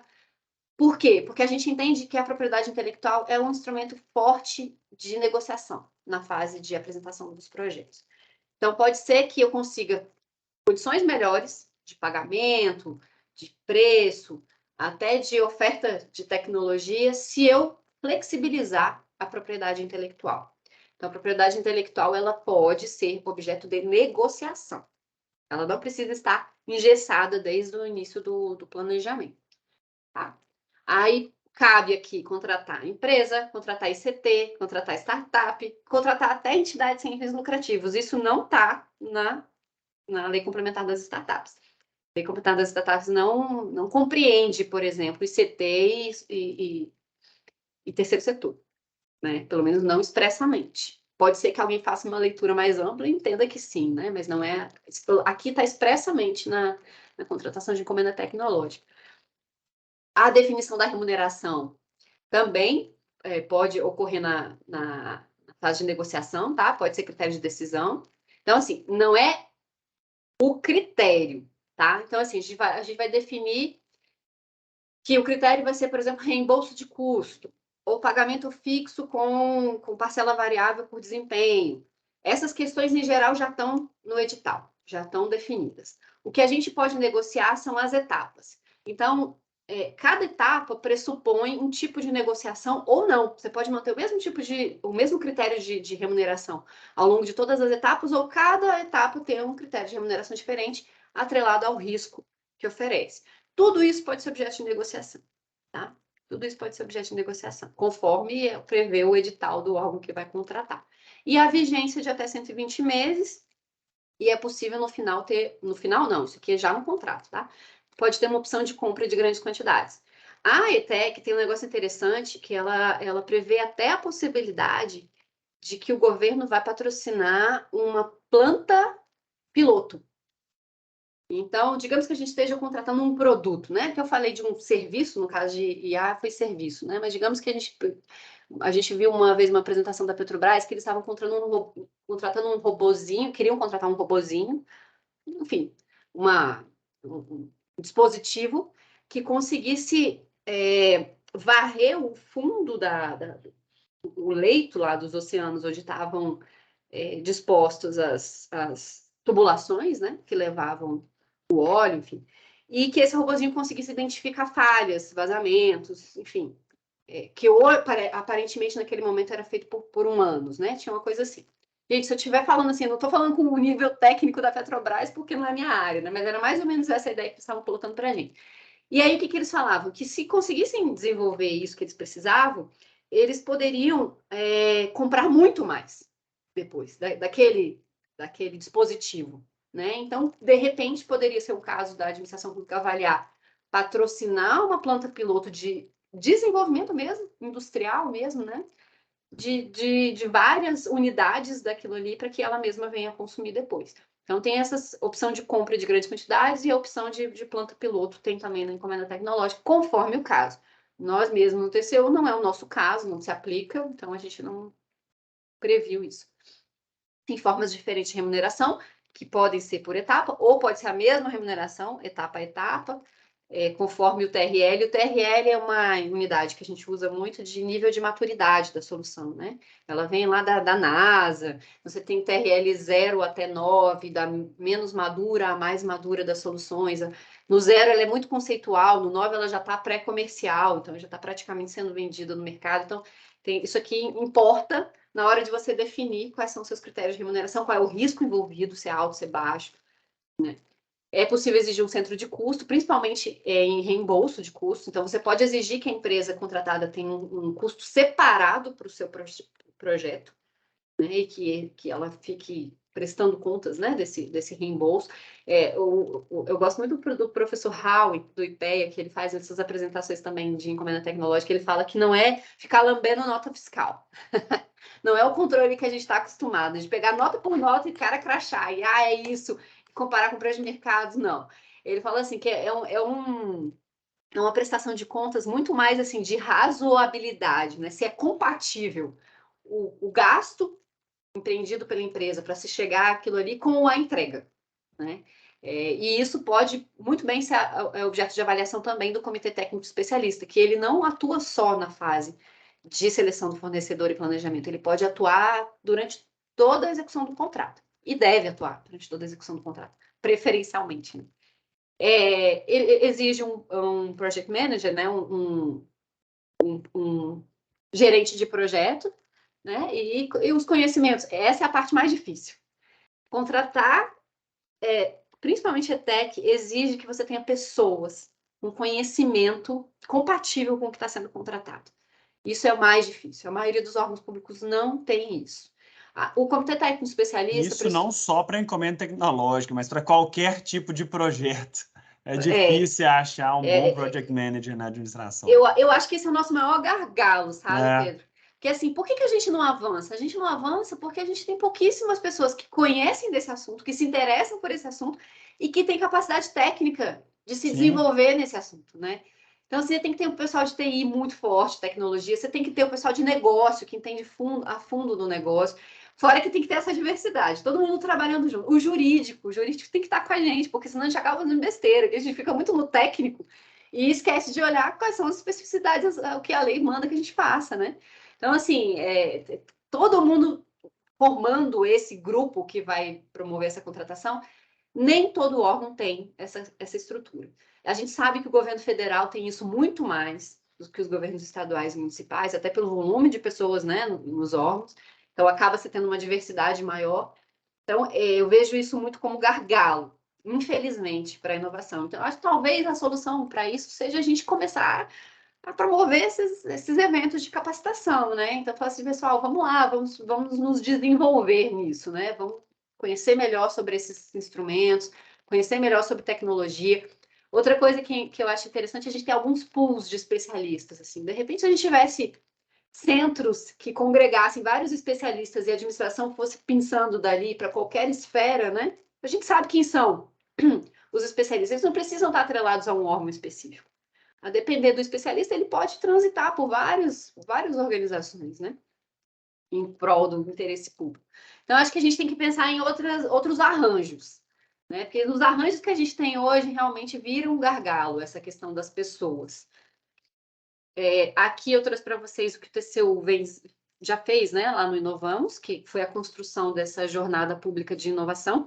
Então, basicamente, foi descrito que uma jornada pública de inovação padrão passa pela delimitação do desafio, pela definição da contratação e pela execução do contrato. E em cada uma dessas etapas tem as subetapas aqui, né, que são aquelas que a gente entendeu que são as básicas para que um gestor público venha a inovar. Também nesse trabalho, algumas sugestões foram dadas pelas pessoas ouvidas de como o controle pode atuar, e certamente não é como ele atua hoje, né? Então, foi dito, por exemplo, que tivesse um painel de informações de processos de compras, que houvesse uma rede de apoio para os órgãos de controle. A gente até tem uma rede, né? Que é a Integrar, né? Do Tribunal de Contas da União, com os Tribunais de Contas dos Estados, dos municípios, a gente já tem uma rede, de repente, fortalecer dentro dessa rede a nossa vertente de inovação pudesse ser uma boa estratégia para que a gente se ajude em como atuar diante desses casos de inovação e como promover a inovação nas administrações locais, né? Acompanhamento ágil de auditoria, a gente já tem alguns casos no TCU de sucesso, teve um caso bem interessante nosso lá na área de saúde, né, que a gente vem acompanhando o desenvolvimento do prontuário eletrônico, e aí foi feito um acompanhamento ágil bem legal pela CEPT, que é a nossa área de TI. Mentoria para gestores, esse aqui eu já não sei até que ponto a gente conseguiria ter, né, essa disponibilidade de fazer, porque aqui a ideia eu acho que seria uma coisa mais pessoal, personalística, né, para determinados órgãos e gestores. Audiências de inovação, que são os nossos PITs, né? Então, isso aqui a gente até tem feito bastante aqui no TCU. A Petrobras mesmo, antes de lançar a primeira rodada de desafios CPSI, nos procurou e fez uma apresentação rápida da ideia deles. Então, assim, a gente naquele momento não está fazendo nenhuma análise formal do órgão de controle, mas a gente pode dar alguns pitacos, a gente conversa, troca ideia e, eventualmente, a gente até contribui na construção da solução. Né? Sempre fazendo aquele disclaimer, né? Que aqui a gente está falando como área técnica, mas não em nome do TCU, porque a gente sabe que quem decide, no final das contas, são os ministros, são os colegiados. E aí a gente fez, o TCU vem desenvolvendo, então, né? Junto com os parceiros, né, a BDI, Ministério da Economia, a trilha de planejamento, foi feita a trilha de planejamento de contratação de inovação, que serve para qualquer instrumento posterior que venha a ser escolhido, seja CPSI, seja encomenda tecnológica, seja diálogo público, todos têm que seguir essa trilha. A trilha, ela é dinâmica, né? Ela tem uma interface com o usuário que ele consegue ir clicando em cada uma desses caminhozinhos aqui, e aí que ele tem os objetivos, ele tem algumas ferramentas sugeridas. A intenção é que em pouco tempo já tem alguns documentos de apoio para o gestor, então a ideia é dar o máximo de informação e apoio que ele precise para poder seguir numa trilha para contratar inovação. Né? A gente sabe que a ideia é promover aquele percurso padrão, né? Então, verificar se tem alinhamento institucional, definição da necessidade, que é o próprio cerne do ETP, né? Então, a gente parte da necessidade e não da solução, né? Faz a prospecção de mercado, avalia a análise de viabilidade, custo-benefício, e aí você tem o divisor de águas, né? Transitado por esse caminho, você chegou a uma solução que tem no mercado e está disponível e que te atende adequadamente, gestor, ou não. Ou você acabou de evidenciar que você tem uma bela de uma oportunidade aí para inovar, para contratar inovação ou para inovar na contratação. Né? E aí você tem, como eu disse, o PPI, que é a contratação de inovação, e o PPI com PCP, que é o Pre-Commercial Procurement, que é o risco tecnológico. É quando você não tem o produto comercial ainda. Né? E quando você não tem o produto comercial ainda, ou seja, tem o risco tecnológico, são duas as opções que sobram para a gente. A encomenda tecnológica e o CPSI. Tá? O CPSI pode ser contratado com ou sem risco tecnológico. A encomenda tecnológica só com risco tecnológico.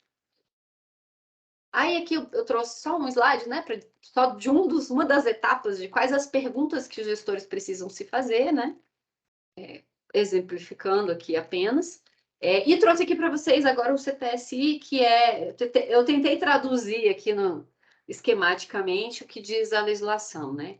Então, passada essa etapa de planejamento, né, feita essa avaliação quanto a ter ou não ter risco tecnológico, quanto a ser ou não ser objeto de inovação, e eu ter escolhido, diante de tudo que foi avaliado, o CPSI como instrumento, que é o contrato público de solução inovadora da lei complementar, eu vou ter que passar por todo esse processo aqui. Então, vem o edital, muito importante. O edital indica o problema, resultado esperado em termos de requisitos e os critérios de julgamento. Ele não indica a solução. O edital quer contratar a solução. A gente tem muito isso enraizado, assim, que o edital ele tem que dizer os detalhes da solução. E nesse caso aqui, não. Eu preciso dizer, olha, eu tenho o seguinte problema. Eu espero uma acurácia com a solução para esse meu problema de tanto. 90% dos problemas sejam resolvidos adequadamente. Sei lá, eu estou pensando muito no meu processo, né? De representações de denúncia. Que 95% das minhas representações de denúncia sejam respondidas pelo IA, pela inteligência artificial, adequadamente, conforme avaliado posteriormente pelo auditor, né? Então, a gente define alguns critérios, né, de acurácia, que são os resultados esperados, a gente indica o problema e indica os critérios de julgamento. O resto é com quem vai fornecer a solução. Você tem que dar abertura para que as soluções venham, para que as ideias venham. Se a gente começa a engessar demais, aí tem que ter isso, tem que ter aquilo, tem que ter aquilo, tem que ter isso. A gente tem que botar o mínimo necessário para que seja compreendido qual é o problema onde a gente quer chegar. Tá? Aí vem os 30 dias, recebe as propostas, julga as propostas. Vocês veem que aqui é como um pregão, né? Primeiro a gente julga, depois habilita. Então é invertido aqui. E a lógica é justamente essa celeridade mais. A habilitação no CPSI, como a gente estava conversando aqui, né, Pedro? Ela perde um pouco a importância, porque o que me interessa são as ideias, o que me interessa é a solução que está sendo apresentada. Então, o julgamento das propostas aqui tem muito mais importância do que a habilitação em si. A lei permite praticamente dispensar a habilitação. Você pode flexibilizar, assim, jurídica, técnica, econômica, fiscal, acho que mantém, se não me engano, só a trabalhista. Só a trabalhista, só porque é constitucional, né?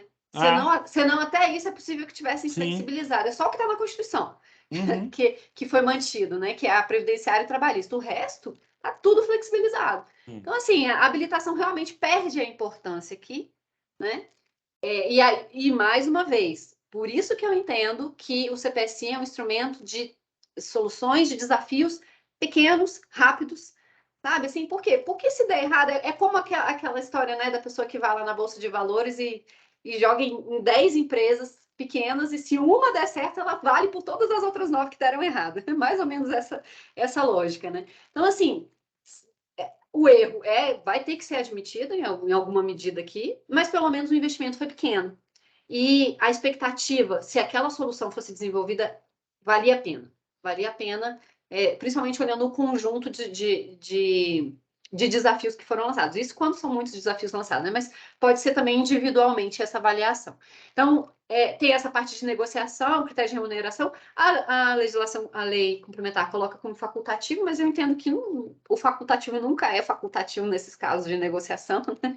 Então, é esperado do gestor essa negociação. A habilitação, então, é feita só nos proponentes selecionados do julgamento das propostas. Depois de ser firmado o contrato para o teste da solução, de 12 meses prorrogáveis por mais 12, e depois do contrato assinado da solução desenvolvida, se for do interesse da administração, ela pode contratar de forma direta quem apresentou a solução por meio de um contrato de fornecimento. Então, é uma hipótese de contratação direta aqui no final, mas é uma outra etapa. Não é a mesma etapa, são 2 contratos. CPSI um contrato de fornecimento é outro. Tanto é que o contrato de fornecimento não é obrigatório, a administração pública vai avaliar a pertinência de fazê-lo, e os prazos também são diferentes, os valores são diferentes. É isso que eu ia falar, valores bem maiores do que no de CPSI. CPSI é 1.600.000 por contrato e fornecimento é 8 milhões, né? Mas é ajustável conforme os índices aplicáveis, né? Pelo menos no texto da lei. E 24 meses mais 24, também tem um prazo maior de fornecimento aí do que de desenvolvimento da solução. Aí, mais uma vez, né, trouxe aqui alguns destaques da legislação. Então, diz a lei, né, que é uma demanda que exige solução inovadora, com emprego de tecnologia, que se utiliza do poder de compra do Estado. As estatais também podem usar a lei complementar, mediante regulamento, então elas precisam, se tiverem interesse, e todas estão tendo interesse, levar isso para dentro dos seus regulamentos. Os valores que podem ser anualmente atualizados pelo IPCA, o equivalente, hoje são no máximo de 1.600.000, né, por contrato público de solução inovadora, à exceção das empresas públicas estatais, que podem prever valores diferenciados nos seus regulamentos. Então, eles têm essa flexibilidade que a administração direta não tem. Aqui, eles falam, assim, expressamente que a contratação é com pessoas físicas ou jurídicas, isoladamente ou em consórcio. Veja que pessoa física. Pessoa física não tinha previsão na encomenda tecnológica, né? A gente está falando de contratar o moleque da garagem mesmo. Porque ele não precisa nem constituir uma empresa para contratar com a administração. Isso é muito interessante, bem diferente também. Com ou sem risco tecnológico, quando tem risco tecnológico, tem que ter o cronograma físico-financeiro aprovado e é sempre necessário prever a rescisão antecipada. O que é a rescisão antecipada? A hipótese de rescisão antecipada. Quando você tem risco tecnológico, como a gente disse aqui, você não tem garantia de que a solução vai ser desenvolvida, de que vai se chegar a uma solução que atenda ao interesse da administração ao final. Então, o que você precisa? Você precisa de alguns marcos de avaliação, né? intermediários ao longo da execução do contrato, em que você vai avaliando a evolução do desenvolvimento da solução. Pode ser que, chegando lá pela metade ou em alguma outra etapa ao longo da execução, se chega à conclusão de que não está indo bem e que a expectativa é de que não vá se chegar a uma solução e que você tem alguns indícios de que isso realmente não vai se desenvolver. Nesse caso, tem que poder fazer a rescisão antecipada, tá? Porque não faz sentido a administração pública ser obrigada a ficar com aquela contratação até o fim, simplesmente porque contratou, mesmo sabendo que podia não dar certo. As avaliações intermediárias servem justamente para que a gente vá avaliando o desenvolvimento da solução. Como tem risco tecnológico, a gente já sabe de antemão que há a possibilidade de não dar certo. Então, tanto o contratado sabe disso, como a contratante sabe disso. Então, isso precisa ser objeto de cláusula contratual. O que é necessário, quais são os requisitos, quais são as avaliações que vão ser feitas para que eu possa fazer essa rescisão antecipada. Os dois têm que concordar, isso tem que fazer parte das minutas de contrato. E aí é interessante o seguinte, pelo menos na minha visão, essa rescisão antecipada, ela na legislação tradicional, ela, seja de um lado, seja do outro, ela implica uma série de desgastes da administração ou do particular, né? Eu vejo no CPSI uma possibilidade da administração minimizar esses desgastes em relação ao privado. Isso porque, se você está diante de uma pessoa física ou jurídica aí, né, que está querendo trazer inovação para a administração pública, a administração quer essa pessoa. São raros os casos em que há uma interação grande desse nicho com a administração. É importante que você proteja o nicho, que você não assuste ele, né? Então, essa rescisão ela não pode ter todas aquelas travas que a 14133, que a 8666 trazem. Você vai advertir, vai aplicar multa, suspende o cara. Calma, sabe? A gente tem que sentir o mercado para não assustar e afastar justamente os interessados. O pessoal da inovação, né, desse ecossistema de inovação, eles dizem muito que a regra vai ser aquelas soluções de mediação que tem na nova lei de licitações. Né? Exatamente. Eles dizem que essas soluções diferenciadas, inclusive que não envolvem judiciário, né? Sim. É paralelo, né? Judiciário. Que é a de... como que é que eles chamam? Arbitragem. Arbitragem, exatamente. Dizem que essas vão ser, possivelmente, algumas das soluções que vão constar dessa rescisão antecipada. Seria melhor, seria bem interessante mesmo. Porque é isso, assim, é uma forma de você dizer, olha, se a gente não concordar lá na frente, quem vai decidir para que seja rápido, que seja o mais próximo possível do que acontece no mercado privado, não vai ser a justiça, vai ser provavelmente aqui uma arbitragem, alguém isento aqui do processo.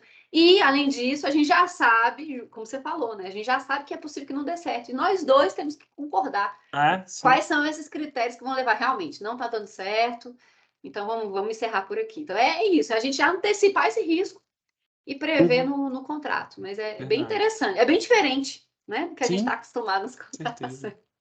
Ô, Tânia, aqui, o papo tá bom, mas a gente tem mais 10 minutinhos aí para. Eu vou já para o fim aqui. Continuar. Eu vou fazer o seguinte: eu vou só terminar essa tela e vou para o caso do TCU mostrar para vocês, tá bom? Fechado. E por fim, aqui, mais uma proposta pode ser contratada, tá? Eu vou passar essa parte aqui. A gente está com a trilha de instrumento do CPS também, assim como fez do planejamento. Aqui a gente fez também a mesma coisa para o diálogo competitivo e a mesma coisa na trilha. Então, a gente tem também uma trilha lá do diálogo competitivo. O TCU firmou, então, essa plataforma de compra pública para inovação, em parceria com a BDI e o Ministério da Economia, tá? E o que a gente percebe é isso, assim, que nesse primeiro momento, a gente tem que focar muito, muito na questão principiológica, né? Além, claro, dessas particularidades da lei, essa questão de liderança e gestão de pessoas, adequado planejamento, transparência. Eu vejo que a motivação e a transparência nesses processos, elas ganham uma relevância que não tem tanto nos outros. Os outros sempre têm, a gente sabe que isso aí é o cerne de quase toda contratação para que ela seja auditável, né? Principalmente pelo controle social. Mas a transparência e a motivação nesses processos, elas ganham uma relevância né? Eu sempre brinco com o pessoal fala assim, e se o TCU chegar lá e não tiver dado certo, ou o TCE Minas chegar lá e não tiver dado certo a minha contratação, e quiserem me responsabilizar? Eu falei, sabe o que eles vão fazer? O TCE Minas vai fazer? Eles vão falar assim, cadê seu processo administrativo para eu ver? Aí vocês vão dar o processo administrativo para ele e vai dizer, por que você decidiu dessa forma? Nesse momento, que foi uma decisão crucial para o processo.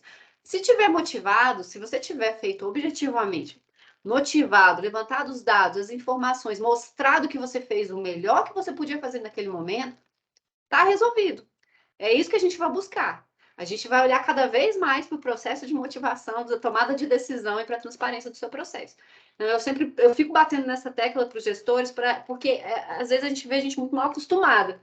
Os processos, as informações vão entrando no processo magicamente, assim, não dá nem para entender qual foi a lógica daquilo que apareceu no processo. É quase como se o processo contasse uma historinha, né? Pense nisso, o processo conta uma historinha. Exatamente. Eu vou passar essa parte aqui da parte de governança, né? É porque você já conhece bem, gestão de risco, muito foco em gestão de risco, e vou falar aqui só para a gente fechar na nossa ETEC, então, o que eu estava mostrando para vocês. Esse aqui que é o nosso cenário, né? Que foi feito um levantamento de que a gente vem reduzindo muito a nossa força de trabalho e vai ter um déficit que a gente não vai conseguir simplesmente mais dar vazão, vai ferrar o TCU se a gente não fizer alguma coisa louca. E aí foi por isso que a gente resolveu, né, investir nessa encomenda tecnológica que tem esse escopo, que é a análise da petição inicial, sugestão de preenchimento, exame de admissibilidade, análise cautelar também, painel de jurimetria, fluxo de trabalho das unidades, então ele já sabe para qual a unidade que faz o quê, né, para encaminhar o processo. Inteligência para ações de controle, já traz o esboço da instrução final, que obviamente vai ter, pelo menos no primeiro momento, vai ter que ser chancelada por um auditor, e sumarização de teses, tá? Vai ter essa predição aí de análise técnica e proposta de encaminhamento. Esse aqui que eu trouxe para você, que a gente estava falando da motivação e da transparência, né? O TCU mantém uma página só para a ETEC. E a gente entende que essa é uma boa prática, inclusive é assim lá na Europa, nas PCPs, se vocês procurarem no Google Pre-Commercial Procurement, são as PCPs europeias, o equivalente à nossa encomenda tecnológica que teve inspiração na legislação europeia. Vocês vão ver que eles fazem a mesma coisa. Eles têm uma página para cada PCP que eles contratam. Porque a ideia é essa, é a transparência total. Já que eu sei que o risco envolvido é altíssimo, já que eu quero deixar muito claro para a sociedade que o que eu pretendo construir vale a pena o risco, né? Vale o risco. Então eu preciso mostrar para vocês o que eu estou fazendo, qual é o próximo passo, o que já foi feito, quais são os principais documentos. Muito claro, muito fácil de acessar. Então, a gente fez a mesma coisa aqui, a gente tem feito isso e colocado lá cada etapa que a gente avança, a gente vai colocando lá. E quem foi contratado foi esse consórcio da Neuromind e Terra Nova, tá? Aí a gente entende que para o referencial de controle a gente tem algumas experiências bem legais. A gente tem a Ideia Gov de São Paulo, o EITA Recife, algumas cartilhas do DEPEN. A Petrobras, gente, ela lança 5 desafios de CPSI por mês. São 120 por ano.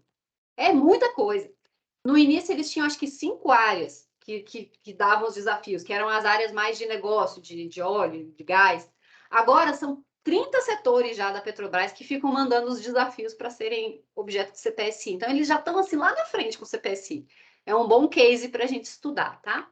Eu até trouxe aqui alguns casos do IdeaGov, né, que eles fizeram uma parceria para fazer o teste COVID mais acessível, produzido aqui, né, território nacional, agendamento de consulta por chatbot, monitoramento remoto de UTI, isso é bem legal.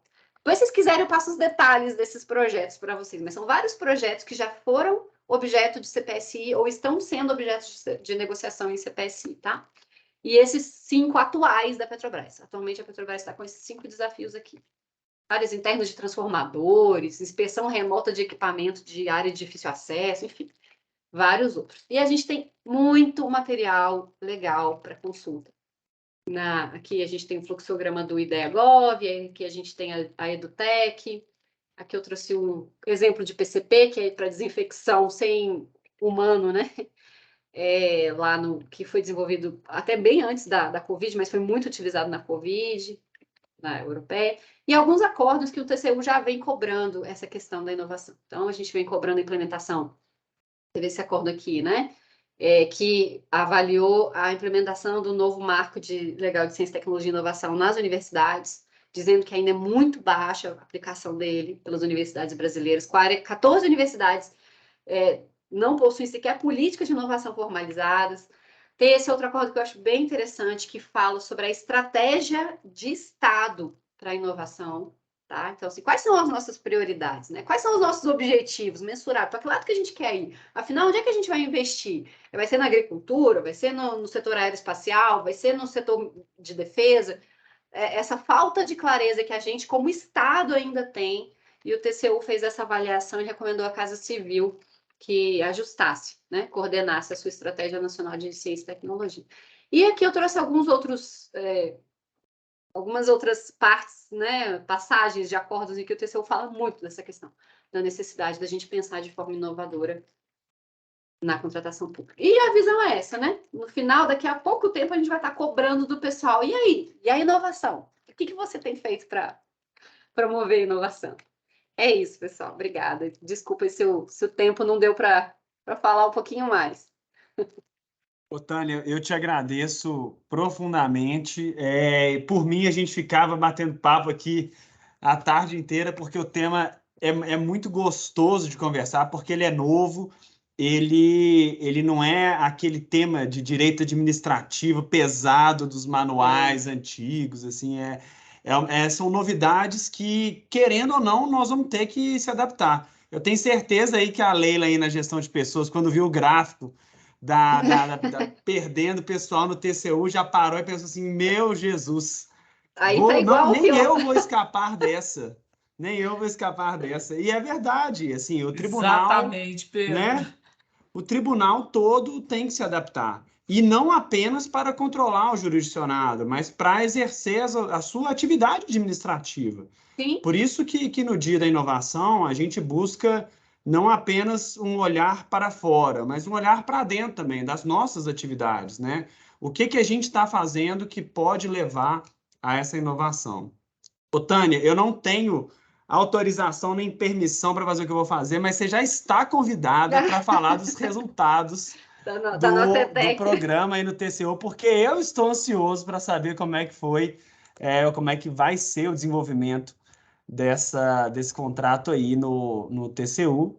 Porque, querendo ou não, nós aqui em Minas, e tenho certeza que todos os demais tribunais e nossos jurisdicionados vamos passar por isso, todos os setores da unidade técnica vão ter que aprender a lidar, porque os casos vão começar a aparecer, né? Exatamente. Então, foi muito Mas bom, muito bom te ouvir mesmo. Imagina, eu que agradeço demais o convite, a paciência de vocês aí para me ouvir falar por 1h30. E eu venho com o maior prazer para mostrar para vocês o que a gente fez. Tenha dado certo, tenha dado errado, eu venho para mostrar para vocês o que a gente fez. O mais importante que eu vejo é isso, assim, a gente está muito imbuído em sair com resultado bom do outro lado. As nossas análises estão, assim, super técnicas, fundamentadas, motivadas. Então, eu tenho bastante segurança que mesmo que a gente não chegue no resultado esperado, provavelmente a gente vai chegar no intermediário. Se não chegar, chega no intermediário, já é muito bom, já adianta muito para a gente essa questão de otimizar a análise do nosso processo, e o meio do caminho também pode já ser bem interessante do ponto de vista de retorno. E também é o espelho para a administração pública, né? Mostrar para eles assim, olha, a gente erra também, se é o caso, se for o Sim. caso, né? A gente erra também, mas olha o tanto de controles e de cuidados que a gente tomou ao longo do processo para que fique muito claro como que isso tudo foi conduzido da melhor forma possível, que é assim que a gente espera, né, que os gestores façam. E além disso, de fazermos nós, tem essa questão da gente construir um referencial para os demais órgãos de controle da nossa rede, porque a gente precisa se ajudar, né, gente? Vamos Com lá, certeza. o pessoal só jogando pedra no controle, a gente não vai se ajudar. A gente precisa estar aí de mão dada e se ajudando. Então, se vocês precisarem, eu estou à disposição. Agradeço demais o pessoal, eu estou vendo que o pessoal gostou da apresentação. Eu que agradeço vocês aí, a disposição e estarem aqui com a gente até agora, meio-dia. Bom almoço, bom dia, bom evento a todos vocês. Qualquer Muito coisa, obrigado. só me contactar. Um abraço. Vou entrar em contato mesmo. Pessoal, eu agradeço também a audiência de todos aqui. Lembrando que à tarde a gente tem o evento na modalidade presencial para abordar os aspectos internos nossos aqui, que merecem destaque nesse dia na inovação lá da Lovelace. Bárbara, Sandrinha, agradeço demais o convite para me colocar aqui como moderador desse primeiro painel. Foi uma oportunidade de aprendizado e de troca de experiências muito boa, viu? Obrigado, gente. Obrigada, pessoal. Até mais. Obrigada, pessoal. Pedro. Obrigada, Tânia. Obrigada a todos. Até mais tarde. Um abraço a todos. Obrigada, Pedro. Obrigada, Tânia.